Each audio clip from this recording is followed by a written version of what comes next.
ചരിത്രം സൃഷ്ടിക്കുന്ന ഒരു ഹിജ്റ ഡിജിറ്റൽ റൂട്ടിലൂടെയാണ് ഇപ്പോൾ അങ്ങനെ യാത്ര ചെയ്തു വന്നത്. അപ്പോൾ ഈ ഒരു മലയിലേക്ക് എത്താൻ തന്നെ നമ്മൾ ഒരുപാട് കഷ്ടപ്പെട്ട് മുള്ളും മണ്ണും ദുർഘടം പിടിച്ച വഴികളിലൂടെയാണ് ഇവിടെ എത്തുന്നത്. അപ്പോൾ ശരിക്കും ഒരുപാട് ആളുകളോട് വഴിയൊക്കെ ചോദിച്ചു. ആർക്കും നമുക്കൊരു മുമ്പ് ആരും ചെയ്ത മാതൃകയില്ലാത്തത് കൊണ്ട് തന്നെ ഒരുപാട് പ്രയാസപ്പെട്ടിട്ടാണ് നമ്മൾ രാവിലെ തുടങ്ങിയ യാത്ര ഇവിടെ എത്തുന്നത്. അപ്പോൾ ഈ ഒരു സ്ഥലത്തിൻ്റെ പ്രത്യേകത എന്താണ്? പ്രവാചകർ സല്ലല്ലാഹു അലൈഹി വസല്ലം തങ്ങളുടെ ഹിജ്റ റൂട്ടിലെ ഒരു ടേണിംഗ് പോയിന്റാണ് ഇവിടെ നമ്മളിപ്പോൾ നിൽക്കുന്ന ഈ സ്ഥലം. ഈ പാറകളുടെ ഈ കല്ലിന് ഇനങ്ങാനും കഥ പറയാൻ സൗകര്യമുണ്ടെങ്കിൽ ഹബീബിൻ്റെ സൗന്ദര്യം ഈ കല്ല് വിവരിച്ചു തരുമായിരുന്നു. നബി സല്ലല്ലാഹു അലൈഹി വസല്ലമ ഞായറാഴ്ച രാത്രി അഥവാ തിങ്കളാഴ്ച പ്രഭാതത്തിലാണ് ഗാർ സൗറിൽ നിന്ന് ഇറങ്ങി തെക്ക് ഭാഗത്തേക്ക് തിരിയുന്നത്. നമ്മൾ നേരത്തെ കണ്ട ബത്ഹാ, ഖുറൈഷ്, ബുഷൈമാത്ത്, അബൂ ഇലാം വഴി അങ്ങനെ നേരെ നടന്ന് ഇവിടെ എത്തിയതോടുകൂടെ പ്രവാചകർ സല്ലല്ലാഹു അലൈഹി വസല്ലമ തങ്ങൾ പിന്നെ പടിഞ്ഞാറ് ദിശയിലേക്ക് തിരിഞ്ഞ് വടക്കോട്ട് തന്നെ തിരിയാണ് അഥവാ മദീനയിലേക്കുള്ള വഴിയിലേക്ക് തിരിയാണ്. ഈ വഴിയൊക്കെ പ്രവാചകർക്ക് കാണിച്ചു കൊടുക്കുന്നത് അബ്ദുല്ലാഹിബിൻ ഉറൈഖിത്ത് എന്ന നമ്മൾ നേരത്തെ പറഞ്ഞ ആ ദല്ലാളാണ്, വഴികാട്ടിയാണ്. അദ്ദേഹം ഇവിടെ കൊണ്ടുവന്നു. ഈ സ്ഥലത്തെത്തിയപ്പോൾ ഇവിടെ ആകെ ചപ്പും ചവറും കച്ചറയുമായിരുന്നു. ഉടനെ തന്നെ മഹാനായ അബൂബക്കർ സിദ്ദീഖ് റളിയല്ലാഹു അൻഹു ഈ ഭാഗത്തേക്ക് ആദ്യം ഇറങ്ങിച്ചെന്നു. നേരത്തെ സൗർ ഗുഹയിൽ അബൂബക്കർ സിദ്ദീഖ് റളിയല്ലാഹു അൻഹു ചെയ്ത പോലെ തന്നെ ഇവിടെയൊക്കെ അന്ന് വൃത്തിയാക്കിയ ശേഷം മഹാനായ പ്രവാചകർ സല്ലല്ലാഹു അലൈഹി വസല്ലം ഉച്ചവരെ നടക്കുകയാണല്ലോ. നമ്മൾ തന്നെ ഇപ്പോൾ സൗർ ഗുഹ ഇറങ്ങിയപ്പോഴും കയറിയപ്പോഴും നമ്മൾ അനുഭവിച്ച ക്ഷീണം ഈ ഒരു ആധുനിക സൗകര്യങ്ങൾ ഉണ്ടായിട്ട് പോലും നാം അനുഭവിച്ചത് നമുക്കറിയാം. അപ്പോൾ ആ ഒരു സൗകര്യവും ഇല്ലാത്ത കാലഘട്ടത്തിൽ ഹബീബ് സല്ലല്ലാഹു അലൈഹി വസല്ലമ തങ്ങൾ സൗർ ഗുഹയിൽ നിന്നിറങ്ങി ഖസ്വാ ഒട്ടകത്തിലൂടെ ഇവിടെ എത്തിയ ശേഷം ഉച്ച സമയമായിരുന്നു. പ്രവാചകർ സല്ലല്ലാഹു അലൈഹി വസല്ലമ തങ്ങൾക്ക് വല്ലാതെ ക്ഷീണം അനുഭവപ്പെട്ടു. നേരെ വന്ന് കിടന്നങ്ങ് ഉറങ്ങി. അങ്ങനെ ഹിജ്റ റൂട്ടിനിടയിൽ ഒന്നാം ദിവസത്തെ റൂട്ടിൽ ഉച്ച സമയത്ത് വിശ്രമിച്ച ഒരു സ്ഥലത്താണ് ഇപ്പോൾ നാം ഇരിക്കുന്നത്. ഇതിനെക്കുറിച്ച് നമ്മൾ ഗൂഗിൾ മാപ്പൊക്കെ സെർച്ച് ചെയ്യുമ്പോൾ മക്കാനുല്ലദി ഇസ്തളല്ല ഫീഹി റസൂലുള്ളാഹി സ്വല്ലല്ലാഹു അലൈഹി വസല്ലം എന്ന് കാണാം. അതായത് 8 ദിവസത്തെ പ്രവാചകന്റെ ഹിജ്റ റൂട്ടിലെ ഒന്നാമത്തെ ദിവസത്തെ ഉച്ച സമയത്ത് ഹബീബ് സല്ലല്ലാഹു അലൈഹി വസല്ലം ഒരല്പനേരം വിശ്രമിച്ച സ്ഥലമാണ് ഇവിടെ, ഉറങ്ങിയ സ്ഥലം. ഇവിടെ വെച്ചിട്ടാണ് ആട്ടിടയനോട് പാല്. മാഷാ അല്ലാഹ്. അതെ. അങ്ങനെ ഹബീബ് സല്ലല്ലാഹു അലൈഹി വസല്ലം ഉറങ്ങുന്ന സമയത്ത് അങ്ങകലിങ്ങനെ നോക്കിയപ്പോൾ ഒരാട്ടിടയൻ വളരെ ദൂരെ നിന്ന്, നമ്മൾ നേരത്തെ ഒരു നേല അവിടെ കണ്ടല്ലോ, ഒരാളെ രൂപം കണ്ടല്ലോ എന്നതുപോലെ ഒരു നേലിങ്ങനെ കാണുകയാണ് സിദ്ദീഖുൽ അക്ബർ തങ്ങൾ അദ്ദേഹത്തെ ഇങ്ങനെ കൈകൊണ്ട് ഇങ്ങനെ മാടി വിളിച്ചു. ആട്ടിടയൻ അദ്ദേഹത്തിന്റെ ലക്ഷ്യവും ഇങ്ങോട്ട് തന്നെയാണ്. അബൂബക്കർ സിദ്ദീഖ് റളിയല്ലാഹു അൻഹു ദൂരെയുള്ള ആളായതുകൊണ്ട് ആദ്യം ആംഗ്യ ഭാഷയിൽ ചോദിക്കുകയാണ്, ഞങ്ങൾക്ക് പാല് തരുമോ എന്ന ഒരു ഭാഷ. അപ്പോൾ അവസാനം അദ്ദേഹം ഇവിടെ എത്തിയപ്പോൾ അദ്ദേഹത്തോട് ചോദിക്കുന്നു. അദ്ദേഹം പറഞ്ഞു അദ്ദേഹം ഇത് വിൽക്കാൻ വേണ്ടി നടക്കുകയാണ്, ഇത് ആർക്കെങ്കിലും കൊടുക്കണമെന്ന ഉദ്ദേശത്തോടെ നടക്കുകയാണ്. ഉടനെ തന്നെ ഓക്കെ, നിങ്ങൾക്ക് ഇഷ്ടമുള്ളതിനെ കാണിച്ചു തന്നോളൂ, ഞാൻ കറന്നു തരാമെന്ന് പറഞ്ഞു. അപ്പോൾ അദ്ദേഹം ഉടനെ തന്നെ ആവേശത്തോടെ ഒരു മരുഭൂമിയിൽ വിജനമായ സ്ഥലത്ത് ഒറ്റപ്പെട്ടുകൊണ്ട് ഇങ്ങനെ ഒരു കസ്റ്റമറെ കിട്ടിയപ്പോൾ, ഇത് ഉപയോഗിക്കാനുള്ള ഒരാളെ കിട്ടിയപ്പോൾ ആ ഒരു സന്തോഷത്തിൽ ഈ ആട്ടിടയൻ പാല് കറക്കാൻ വേണ്ടി ഒരുങ്ങിയപ്പോൾ സിദ്ദീഖുൽ അക്ബർ തങ്ങൾ പറഞ്ഞു, മഹ്ലൻ, ഒരൽപ്പം നീ ആദ്യം ആ പാത്രമൊക്കെ ഒന്ന് വൃത്തിയാക്കണം. ഇതിൽ വലിയൊരു പാടുണ്ട്. ഇസ്ലാം ശുദ്ധിക്കും വൃത്തിക്കും എത്രമാത്രം പ്രാധാന്യം കൊടുക്കുന്നു എന്നുകൂടി ഈ ചരിത്രത്തിൽ നിന്ന് മനസ്സിലാക്കണം. ഒറ്റയടിക്ക് അങ്ങ് പാല് കറക്കുന്ന അത് നീ കഴുകണം, നീ വൃത്തിയാക്കണം. ശരിക്കതിലെ രോമങ്ങളും ആടിൻ്റെ രോമങ്ങളും ഒക്കെ ഒഴിവാക്കി വൃത്തിയുള്ള പാത്രത്തിലായിരിക്കണം ആടിനെ കറക്കേണ്ടത് എന്ന് ആര് പറയുന്നു? സിദ്ദീഖുൽ അക്ബർ തങ്ങൾ ആട്ടിടയനോട് പറയാൻ. ആ പറഞ്ഞതടിസ്ഥാനത്തിൽ അദ്ദേഹം വൃത്തിയാക്കി ആട്ടിടയൻ സുന്ദരമായി പാല് കറന്നു കൊടുത്ത് മഹാനായ സിദ്ദീഖുൽ അക്ബർ തങ്ങളുടെ കൈകളിലേക്ക് കൊടുക്കാണ്. പാട്ടിടയൻ കറന്ന പാത്രത്തിൽ നിന്ന് നബി സല്ലല്ലാഹു അലൈഹി വസല്ലമ ഒരു മരത്തിന്റെ കോപ്പയുണ്ടായിരുന്നു, ആ കോപ്പയിലേക്ക് പാലൊഴിച്ചു. അതങ്ങനെ അവിടെ വെച്ചു. സിദ്ദീഖുൽ അക്ബർ തങ്ങൾ ഇങ്ങനെ റസൂലുള്ളാഹി സ്വല്ലല്ലാഹു അലൈഹി വസല്ലമയെ നോക്കുകയാണ്, ഉറങ്ങാണ്, വിളിക്കാൻ തോന്നിയില്ല. അപ്പോഴോ സിദ്ദീഖുൽ അക്ബർ തങ്ങൾക്ക് ഉറക്ക് വരുന്നില്ല. കാരണം ഈ ഒറ്റയ്ക്ക് കിടക്കുന്ന പ്രവാചകന് വല്ല ജന്തുക്കളും ആക്രമിക്കുമോ, അല്ലെങ്കിൽ നേരത്തെ നമ്മൾ പറഞ്ഞ 100 ഒട്ടകം അല്ലെങ്കിൽ 200 ഒട്ടകം, രണ്ടഭിപ്രായങ്ങളുണ്ട് ആ വിഷയത്തിൽ. ഏതായാലും ഇതൊക്കെ പ്രതീക്ഷിച്ചുകൊണ്ട് ഓടി വരുന്ന ആരെങ്കിലും ഹബീബിനെ ആക്രമിക്കോ പിടിച്ചു കൊണ്ടുപോകുമോ എന്ന വേജാറിൽ ഉറങ്ങാതെ ഇങ്ങനെ ചുറ്റുഭാഗത്തേക്ക് നോക്കിയിട്ട് ഇങ്ങനെ നടക്കുകയാണ്. അപ്പോഴാണ് നബി സല്ലല്ലാഹു അലൈഹി വസല്ലമ ഉറക്കൊക്കെ അങ്ങ് എണീറ്റ ശേഷം മഹാനായ സിദ്ദീഖുൽ അക്ബർ അതുവരെ വളരെ രാവിലെ ഉച്ചവരെ നടന്ന ആളാണ് അബൂബക്കർ സിദ്ദീഖ് റളിയല്ലാഹു അൻഹു. ആ പാലിൽ നിന്ന് ഒരു തുള്ളി പോലും കുടിച്ചില്ല. കാരണം ഹബീബ് സല്ലല്ലാഹു അലൈഹി വസല്ലം തങ്ങൾ കുടിച്ച ശേഷം മാത്രമേ എനിക്ക് കുടിക്കാൻ കഴിയുകയുള്ളൂ എന്ന് മഹാനായ അബൂബക്കർ സിദ്ദീഖ് റളിയല്ലാഹു അൻഹു മനസ്സ് പറയണം. അതിനുശേഷം പ്രവാചകർ സല്ലല്ലാഹു അലൈഹി വസല്ലം എണീറ്റ സമയത്ത് ഹബീബ് ഇങ്ങനെ എണീറ്റപ്പം പാൽക്കോപ്പ എല്ലാം വൃത്തിയാക്കിയ ശേഷം നേരെ പാൽക്കോപ്പ പ്രവാചകൻ്റെ അടുക്കലേക്ക് കൊടുക്കുകയാണ്. എന്നിട്ട് അബൂബക്കർ സിദ്ദീഖ് റളിയല്ലാഹു അൻഹു റിപ്പോർട്ട് ചെയ്യുന്ന ഹദീസുണ്ട്, രസകരമായ ഹദീസാണ്. അതിൽ പറയാണ്, ഞാൻ അവിടെ വെയിറ്റ് ചെയ്തു, എത്ര ഹത്താ റളി ഫസഖൈതു ഹത്താ റളീതു, റസൂലുള്ളാഹി സ്വല്ലല്ലാഹു അലൈഹി വസല്ലമ ആ പാലങ്ങനെ കുടിച്ചു, ഹത്താ റളീതു, എനിക്ക് തൃപ്തി വരുന്നത് വരെ, എനിക്ക് മനസ്സിൽ തൃപ്തി വരുന്നത് വരെ മഹാനായ നബി സല്ലല്ലാഹു അലൈഹി വസല്ലമ ആ പാല് കുടിക്കാൻ. ശേഷം അബൂബക്കർ സിദ്ദീഖ് റളിയല്ലാഹു അൻഹു പാല് കുടിച്ചു. അങ്ങനെ ഒരല്പം വിശ്രമിച്ച ഒരു സ്ഥലത്താണ് ഇപ്പോൾ നമ്മളുള്ളത്. നേരെ അതിനുശേഷം ഇവിടെ നിന്ന് വാദി ഉർണ ലക്ഷ്യമാക്കിക്കൊണ്ട് ഹുദൈബിയയുടെ ഭാഗത്തേക്കാണ് പോകുന്നത്. ഇതിന് വാദി ഇബ്രാഹിം എന്ന് ചില ആധുനിക പണ്ഡിതന്മാരും ഗവേഷകരും ഒക്കെ പറയുന്നുണ്ട്. ഈ കല്ല് ഹബീബിന് തണലിട്ട് കൊടുത്ത കല്ലാണെന്നും. ഇനി നമുക്ക് ഹുദൈബിയ കാണണം. അതുപോലെ ഹബീബ് സല്ലല്ലാഹു അലൈഹി വസല്ലം ഒരു ദിവസം പാസ് ചെയ്ത പകുതി ഭാഗം പോലും നമ്മൾ ഇപ്പോഴും ആയിട്ടില്ല. ഇപ്പം നമ്മൾ രാവിലെ തുടങ്ങിയാണ്. അള്ളാഹു ഖൈറാക്കട്ടെ. അല്ലാഹു അല്ലാഹു അല്ലാഹു അല്ലാഹു. ഹുദൈബിയയിലേക്ക് പോകുന്നത് വാദി ഉർണ വഴിയാണ്. വാദി ഉർണ അറഫാത്തിൻ്റെ താഴ്വരയാണ്. നേരെ ഇപ്പോൾ ഷുമൈസി എന്ന പേരിൽ അറിയപ്പെടുന്ന പഴയ ജിദ്ദ റോട്ടിൽ നമുക്ക് കാണാൻ സാധിക്കുന്ന ഹുദൈബിയ പോയിന്റിലൂടെയാണ് നബി സല്ലല്ലാഹു അലൈഹി വസല്ലമ തങ്ങൾ പിന്നീട് പാസ് ചെയ്യുന്നത്. ഈ കാണുന്ന ഹുദൈബിയ സന്ധി നടന്ന സ്ഥലവും ഹുദൈബിയ പർവ്വതവുമൊക്കെ ഇടത് സൈഡിലാക്കിക്കൊണ്ട് മഹാനായ നബി സല്ലല്ലാഹു അലൈഹി വസല്ലം ഹറമിൻ്റെ അതിർത്തിയായി നാം മനസ്സിലാക്കിയ സയ്യിദ്ന ഇബ്രാഹിം നബി അലൈഹി സ്വലാത്തു വസ്സലാം നാട്ടിയ ഹറമിൻ്റെ അതിർത്തിയുടെ ഭാഗത്തേക്കാണ് ഹിജ്റ യാത്രയിൽ റസൂലുള്ളാഹി സല്ലല്ലാഹു അലൈഹി വസല്ലം തങ്ങളും സംഘങ്ങളും നടന്നത്.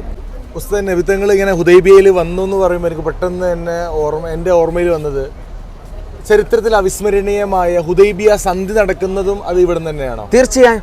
AD 628 മഹാനായ മുഹമ്മദ് റസൂലുള്ളാഹി സല്ലല്ലാഹു അലൈഹി വസല്ലമ തങ്ങളും 1400 സഹാബാക്കളും അവർ ഉംറ ചെയ്യണമെന്ന ഒരു ഉദ്ദേശം മാത്രം വെച്ചുകൊണ്ട് മറ്റു ഒരു ഉദ്ദേശം, യുദ്ധം ലക്ഷ്യീകരിച്ചിട്ടില്ല, മറ്റൊന്നും ലക്ഷ്യീകരിച്ചില്ല.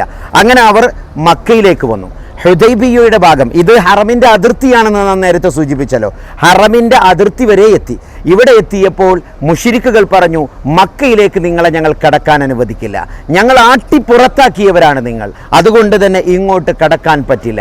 ഹബീബ് സല്ലല്ലാഹു അലൈഹി വസല്ലമ തങ്ങൾ പറഞ്ഞു, ശരി, എന്നാൽ നമുക്ക് ഒന്ന് ചർച്ച ചെയ്യാമെന്ന്. അവർ ചർച്ചയ്ക്ക് വിളിച്ചു.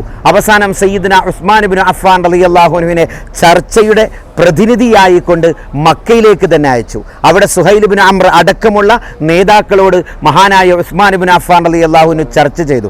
ഒരൽപ്പം വൈകിപ്പോയി. ആളുകൾ ഉസ്മാൻ റളിയല്ലാഹു അൻഹുവിനെ കാണാതായപ്പോൾ സ്വഹാബാക്കൾ പരസ്പരം പറയാൻ തുടങ്ങി, ഖുതില ഉസ്മാൻ, ഉസ്മാൻ വധിക്കപ്പെട്ടു എന്ന്. അവസാനം മഹാനായ ഉസ്മാൻ റളിയല്ലാഹു അൻഹു വധിക്കപ്പെട്ടു എന്ന കിംവദന്തി പരന്നതോടെ മുസ്ലിം സൈന്യം യുദ്ധത്തിന് വേണ്ടി ഒരുങ്ങുന്ന വേളയിലാണ് മഹാനായ ഉസ്മാൻ റളിയല്ലാഹു അൻഹുവിന്റെ നേരെ അങ്ങകലെ നിന്ന് കാണുന്നത്. അതോടെ സഹാബത്തിന്റെ ചേരിയിൽ ഏറെ സമാധാനമായി. അവസാനം മഹാനായ ഉസ്മാൻ റളിയല്ലാഹു അൻഹു വന്നുകൊണ്ട് പറഞ്ഞു, അവർ പറയുന്നത് നമുക്കൊരു സന്ധി സംഭാഷണം നടത്താമെന്നാണ്. അങ്ങനെ മഹാനായ പ്രവാചകർ സല്ലല്ലാഹു അലൈഹി വസല്ലമ തങ്ങളുടെ അടുക്കലേക്ക് ഖുറൈശി പ്രതിനിധികൾ വന്നു. അവർ സംഭാഷണം നടത്താൻ തുടങ്ങി. അവർ പറഞ്ഞു, നമുക്ക് കരാർ എഴുതാം. അങ്ങനെ പ്രവാചകർ ബിസ്മില്ലാഹിർ റഹ്മാനിർ റഹീം എന്ന് അലി ഇബ്നു അബീ താലിബ് റളിയല്ലാഹു അൻഹുവിനോട് എഴുതാൻ ആവശ്യപ്പെട്ടു. അലി റളിയല്ലാഹു അൻഹു ഇത് എഴുതാൻ പറഞ്ഞപ്പോൾ മുശ്രിക്കുകൾ പറഞ്ഞു, അങ്ങനെ എഴുതാൻ പറ്റൂല, ബിസ്മില്ലാ എന്ന് മാത്രമേ എഴുതാൻ പാടുള്ളൂ. ലാ നഅരിഫു ഇല്ലാ റഹ്മാനൽ യമാമ, യമാമയിലുള്ള ഒരു റഹ്മാനയല്ലാതെ ഞങ്ങൾക്ക് വേറൊരു റഹ്മാൻ അറിയില്ല എന്ന് പറഞ്ഞു. അതോടെ പ്രവാചകർ സല്ലല്ലാഹു അലൈഹി വസല്ലമ തങ്ങൾ അത് മായ്ക്കാൻ വേണ്ടി സമ്മതിച്ചു. അടുത്തതായി എഴുതുന്നത് മിൻ മുഹമ്മദിർ റസൂലില്ലാഹ് എന്ന് തുടങ്ങി മഹാനായ പ്രവാചകർ ഫ്രം ദി പ്രൊഫറ്റ് മുഹമ്മദ് സല്ലല്ലാഹു അലൈഹി വസല്ലം എന്ന് അവർ എഴുതിയപ്പോൾ അവർ പറഞ്ഞു, റസൂലുള്ളാഹ് എന്ന മുഹമ്മദിനെ ഞങ്ങൾ അംഗീകരിക്കില്ല, മറിച്ച് അതിന് പകരം മിൻ മുഹമ്മദ് ബിൻ അബ്ദില്ലാ എന്ന് എഴുതണമെന്ന് ആവശ്യപ്പെട്ടു. പ്രവാചകർ സല്ലല്ലാഹു അലൈഹി വസല്ലം ഒരു സംഭാഷണം എന്ന അടിസ്ഥാനത്തിൽ ആ കാര്യം അംഗീകരിക്കുന്നു. അംഗീകരിച്ചുകൊണ്ട് ആ റസൂലുള്ള എന്ന പദം മായ്ക്കാൻ തയ്യാറാകുന്നു. ഇതൊക്കെ കേട്ടപ്പോൾ സയ്യിദുനാ ഉമർ ഇബ്നുൽ ഖത്താബിനെ പോലുള്ള ഈമാൻ തിളക്കുന്ന സഹാബത്ത് അവർ ചോദിക്കുകയാണ്, യാ റസൂലല്ലാഹ് അലസ്ന അലൽ ഹഖ്, നമ്മൾ സത്യത്തിൻ്റെ മേലിലല്ലേ, പിന്നെ എന്തിനാണ് നമ്മൾ ഇങ്ങനെ താന്നു കൊടുക്കുന്നത്, എന്തിനാണ് നമ്മളിങ്ങനെ ചൂഴ്ന്നുകൊണ്ട് പേടിച്ചുകൊണ്ട് ഇതൊക്കെ തിരുത്താൻ തയ്യാറാകുന്നത് എന്ന് പറഞ്ഞപ്പോൾ മഹാനായ ഉമർ റളിയല്ലാഹുവിനോടും സ്വഹാബത്തിനോടും അടങ്ങാൻ പറയുന്നു. അലി റളിയല്ലാഹുവിൻ്റെ കൈകൾ വിറച്ചു. അലി റളിയല്ലാഹു പറഞ്ഞു, ഞാനിത് മായ്ക്കില്ല എന്ന്. അവസാനം ഹബീബ് സല്ലല്ലാഹു അലൈഹി വസല്ലം സ്വന്തം കൈകളെ കൊണ്ട് മായിച്ച് വളരെ കൃത്യമായ സന്ധി ഉണ്ടാക്കുന്നു. മക്കയിൽ നിന്ന് ആരെങ്കിലും മുസ്ലിങ്ങളായി മദീനയിലേക്ക് വന്നാൽ അവരെ തിരിച്ചയക്കണം. അതേ സ്ഥാനത്ത് മദീനയിൽ നിന്ന് ആരെങ്കിലും മക്കയിലേക്ക് വന്നാൽ അവരെ തിരിച്ചയക്കില്ല. ഇങ്ങനെ പ്രത്യക്ഷത്തിൽ നോക്കിയാൽ മുസ്ലിങ്ങൾക്ക് ദൂരവ്യാപകമായ പ്രത്യാഘാതങ്ങൾ ഉണ്ടാകുമെന്ന് തോന്നത്തക്ക രീതിയിലുള്ള ഒരു കരാറിലാണ് ഹബീബ് സല്ലല്ലാഹു അലൈഹി വസല്ലം ഒപ്പിട്ടത്. പക്ഷേ യഥാർത്ഥത്തിൽ ഇത് വളരെ സുന്ദരമായ ശോഭനമായ ഒരു ഭാവി പരിശുദ്ധ ഇസ്ലാമിന് സമ്മാനിച്ച ഒരു സന്ധിയായിരുന്നു. കാരണം ഇതിന് ശേഷമാണ് ഹബീബ് സല്ലല്ലാഹു അലൈഹി വസല്ലമ രാജ്യവ്യാപകമായ പ്രബോധന പ്രവർത്തനങ്ങളിൽ വ്യാപൃതനാകുന്നതും ഈജിപ്തിലേക്കും ഒമാനിലേക്കും ബഹ്റൈനിലേക്കും അതുപോലെ റോമാ സാമ്രാജ്യത്തിലേക്കും പേർഷ്യ സാമ്രാജ്യത്തിലേക്കുമൊക്കെ കത്തുകൾ അയക്കുന്നതും അവരെയൊക്കെ ദഅവത്ത് ചെയ്യുന്നതും. കാരണം പ്രവാചകരുടെ പ്രബോധനത്തിൻ്റെ മുമ്പിൽ പ്രബലമായ 3 ശത്രുക്കൾ ഉണ്ടായിരുന്നു. ഒന്നാമതായി മക്കയിലെ മുശ്രിക്കുകൾ, അവർ ഈ ഒരു സന്ധിയോടെ തൽക്കാലം ഒതുങ്ങി. രണ്ടാമത്തത് ജൂതന്മാർ, ഇവരൊതുങ്ങിയതോടുകൂടെ രണ്ടാം ശത്രുക്കളെ ഒതുക്കാൻ വേണ്ടി പിന്നീട് ഹിജ്റ 7 ഖൈബർ യുദ്ധം നടത്തേണ്ടി വന്നു.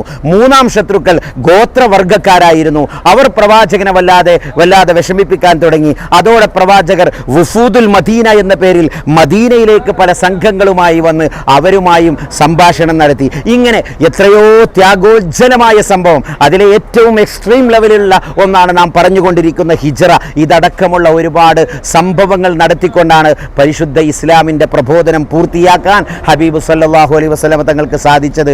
അള്ളാഹു ഹബീബിൻ്റെ കൂടെ സ്വർഗത്തിൽ കടക്കാൻ തൗഫീഖ് പ്രദാനം ചെയ്യട്ടെ. ഹുദൈബിയ കഴിഞ്ഞ് പ്രവാചകർ സല്ലല്ലാഹു അലൈഹി വസല്ലമ ഹുദൈബിയ മലയെ ഇടതുവശത്താക്കി നേരെ ഇങ്ങോട്ടാണ് വന്നത്. അഥവാ ഇവിടെ അലാമുൽ ഹറമിൽ മക്കി എന്ന് പറയും. മഹാനായ സയ്യിദുന ഇബ്രാഹിം നബി അലൈഹി സ്വലാത്തു വസ്സലാം ഹറമിൻ്റെ അതിർത്തിയായി നിശ്ചയിച്ച സ്ഥലമാണിത്. അപ്പോൾ ഈ ഭാഗത്തു കൂടെ പ്രവാചകർ സല്ലല്ലാഹു അലൈഹി വസല്ലം പോവുകയാണ്. ഇവിടുന്ന് ഹറമിനോട് വിട പറയുന്നത് കൊണ്ട് തന്നെ ഹബീബിൻ്റെ കണ്ണുകളിൽ നിന്ന് അശ്രുകടങ്ങൾ ഒഴുകി. അങ്ങനെ സിദ്ദീഖുൽ അക്ബർ തങ്ങളോട് ഹറമിൻ്റെ മഹത്വത്തെക്കുറിച്ച് പറയുന്നതായി ഹിജ്റ ചരിത്രത്തിൽ നമുക്ക് കാണാം. അങ്ങനെയേറെ സങ്കടത്തോടെ മർറുൽ ലഹ്റാൻ ലക്ഷ്യമാക്കിയാണ് അവർ നീങ്ങിയത്. ഇവിടെ എത്തിയപ്പോൾ ഒരല്പം ഹബീബ് സല്ലല്ലാഹു അലൈഹി വസല്ലമ ഹറമിന്ന് വിട വാങ്ങുകയാണല്ലോ എന്ന വേദനയോടെ നിന്നതായി ചരിത്രത്തിൽ നമുക്ക് വായിക്കാൻ സാധിക്കുന്നു. ഏതായാലും ഉസ്താദ് പറയുമ്പോൾ എനിക്ക് മനസ്സിലായത് ഈ ഹറം ഇബ്രാഹിം നബി അലൈഹി സ്വലാമാണ് ഹറാമാക്കുന്നുള്ളത്.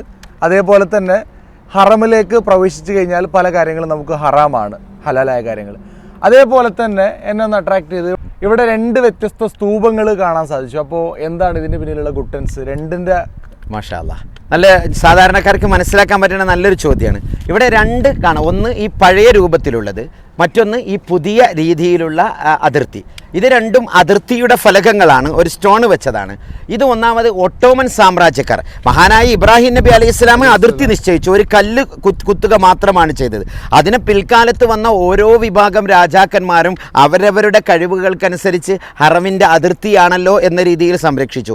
ഏറ്റവും അവസാനമായി ഒട്ടോമൻ സാമ്രാജ്യം അഥവാ ഉസ്മാനിയ ഖിലാഫത്ത്, അവർ തുർക്കി ഭരിച്ചിരുന്ന തുർക്കിയായിരുന്നല്ലോ മക്കയും മദീനയും ഒക്കെ കൈകാര്യം ചെയ്തിരുന്നത്. അപ്പോൾ അവസാന ഖിലാഫത്ത് എന്ന നിലക്ക് ഒട്ടോമൻ സാമ്രാജ്യക്കാർ നാട്ടിയ ഭാഗമാണിത്.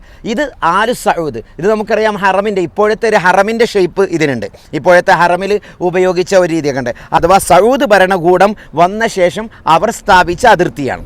അല്ലാഹു അല്ലാഹു അല്ലാഹു അല്ലാഹു അല്ലാഹു. ഹറം അതിർത്തി നിലകൊള്ളുന്ന മർറുൽ ലഹ്റാൻ പിന്നിട്ട് നബി സല്ലല്ലാഹു അലൈഹി വസല്ലമ പിന്നീട് സെനിയത്തുൽ മുറാർ വഴിയാണ് പാസ് ചെയ്യുന്നത്. സെനിയത്തുൽ മുറാർ എന്ന് പറയുമ്പോൾ നമ്മൾ മനസ്സിലാക്കേണ്ടത് ഇതാണ് പടിഞ്ഞാറ് വശം. ഈ മലയുടെ പേര് ലാഫ് മല എന്നാണ്. കിഴക്ക് വശം ആ കാണുന്ന മല, നമ്മുടെ അപ്പുറത്ത് നമ്മളെ ആ കാണുന്ന ആ ഉയർന്ന മല ഉണ്ടല്ലോ, ആ മലക്ക് പറയുന്നത് മുക്കസ്സർ എന്നാണ്. അപ്പം മുക്കസ്സർ ലാഫ് മലകൾക്കിടയിലുള്ള മുറാറിലൂടെ മഹാനായ പ്രവാചകർ സല്ലല്ലാഹു അലൈഹി വസല്ലം തങ്ങൾ പാസ് ചെയ്തു എന്ന് കാണാം. ഇവിടെ ഒരല്പനേരം ഹബീബ് സല്ലല്ലാഹു അലൈഹി വസല്ലമക്ക് ക്ഷീണം തോന്നിയ സമയത്ത് ഒന്ന് വിശ്രമിച്ചിരുന്നു, ഒരു വിശ്രമം. അതിനുശേഷം നേരെ ലജ്നാൻ ലക്ഷ്യമാക്കി യാത്ര ചെയ്തു എന്ന് കാണാം. ഏതായാലും ഹബീബ് സല്ലല്ലാഹു അലൈഹി വസല്ലമ തങ്ങളുടെ പാദസ്പർശനമേറ്റ് പുളകിതമായ ഒരു പ്രദേശം ആ ഹിജ്റ സംഘത്തിൻ്റെ നടത്ത്. ഇവിടെ മറ്റൊരു പ്രത്യേകത കൂടിയുണ്ട്. ഹുദൈബിയ സന്ധി നടന്ന സമയത്ത് 1400 സഹാബത്ത് ഇതിലൂടെ നടന്നതായി ഹദീസുകളിൽ കാണാം. മാത്രമല്ല ഹബീബ് സല്ലല്ലാഹു അലൈഹി വസല്ലമ തങ്ങളുടെ യാത്രകളിൽ പലതവണ പരാമർശിക്കപ്പെട്ട ഒരു സ്ഥലവുമാണ് നാം ഇപ്പോൾ കണ്ടുകൊണ്ടിരിക്കുന്ന ഈ സനിയത്തുൽ മുറാർ. ഇൻഷാ അല്ലാഹ് നമുക്ക് നേരെ ലജ്നാനിലേക്ക് പോകാം. അതവിടെ നിൽക്കുക ചെയ്യണം. ഇന്ന് രാത്രി ഇവിടെ തങ്ങണോ? നബി സല്ലല്ലാഹു അലൈഹി വസല്ലം നിന്നോടത്തില്ലേ? ഇൻഷാ അല്ലാഹ്.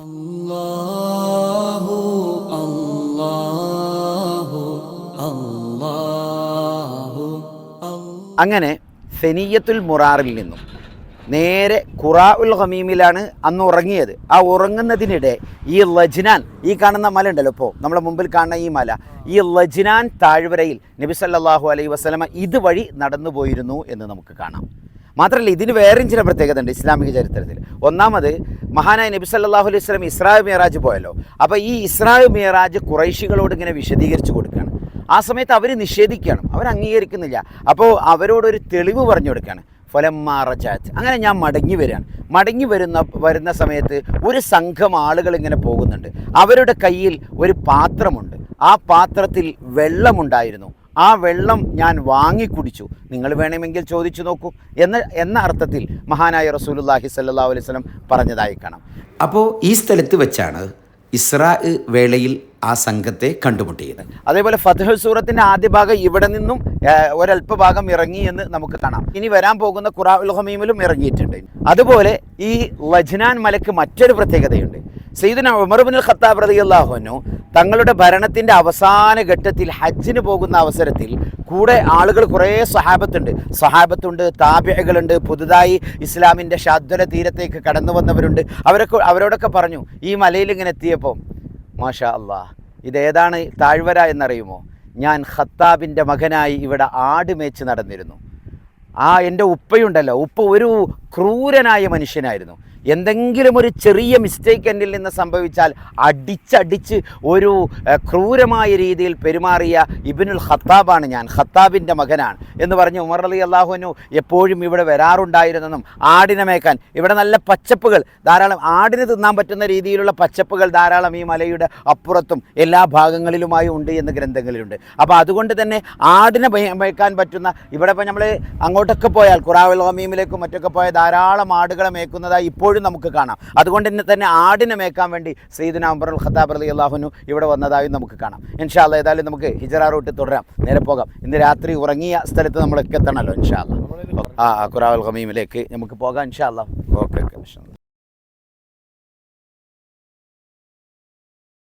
അല്ലാഹു